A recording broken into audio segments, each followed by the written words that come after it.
اس بات کا مجھے فخر ہے عزیزان گرامی وقار، اسی بات کی آج ضرورت ہے کہ آپ کیا پہن رہے ہیں، کیا کھا رہے ہیں، کس طرح چل رہے ہیں، کس طرح بیٹھ رہے ہیں، یہ لوگوں کے لیے نہیں ہے۔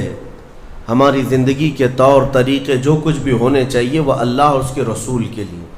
ایک حدیث میں آپ کو بتاتا ہوں جس کا آخری والا حصہ گفتگو کا اصل مقصد ہے۔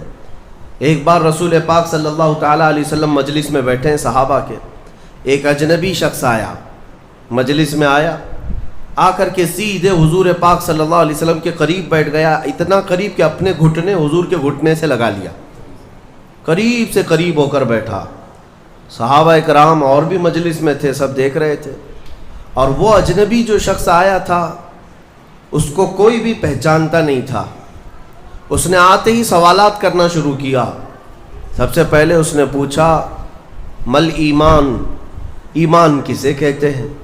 رسول پاک صلی اللہ تعالیٰ علیہ وسلم نے جواب دیا، اس بات کا اقرار کرو کہ اللہ تبارک و تعالیٰ کے سوا کوئی معبود نہیں، محمد صلی اللہ تعالیٰ علیہ وسلم اللہ کے رسول ہیں، فرشتوں پر اور اللہ کی کتابوں پر، رسولوں پر، تقدیر پر، قیامت کے دن پر اور مرنے کے بعد دوبارہ زندہ ہونے پر یقین رکھنا۔ اس اجنبی شخص نے پوچھا مل اسلام، پھر اسلام کیا ہے؟ حضور پاک صلی اللہ علیہ وسلم نے اس کا بھی جواب دیا، اللہ کی وحدانیت اور محمد صلی اللہ علیہ وسلم کی رسالت کا اقرار کرنا، نماز پڑھنا، روزے رکھنا رمضان کے، زکوٰۃ دینا مالک نصاب کو، اور حج کرنا صاحب استطاعت کو، یہ اسلام ہے۔ 2 سوالات ہو گئے۔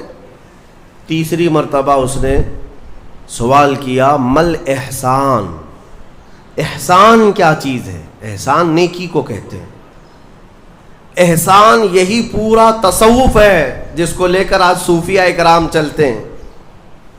اس نے پوچھا احسان کسے کہتے ہیں؟ اب جواب میں میرے آقا صلی اللہ علیہ وسلم نے 2 جملے ارشاد فرمائے، وہ ہماری پوری زندگی کو گھیرے ہوئے ہیں۔ کیا فرماتے ہیں؟ ان تعبد اللہ کأنک تراہ وإن لم تکن تراہ فإنہ یراک۔ رسول پاک صلی اللہ علیہ وسلم فرماتے ہیں احسان کا مطلب یہ ہے کہ تم اللہ کی عبادت ایسے کرو جیسے تم اسے دیکھ رہے ہو۔ عبادت، نماز کی بات نہیں، عبادت میں سب چیزیں آ جاتی ہیں۔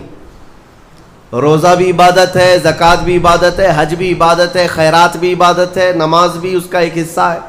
اور رسول پاک نے فرمایا ساری عبادت ایسے کرو جیسے تم اللہ کو دیکھ رہے ہو، اور اگر تمہاری یہ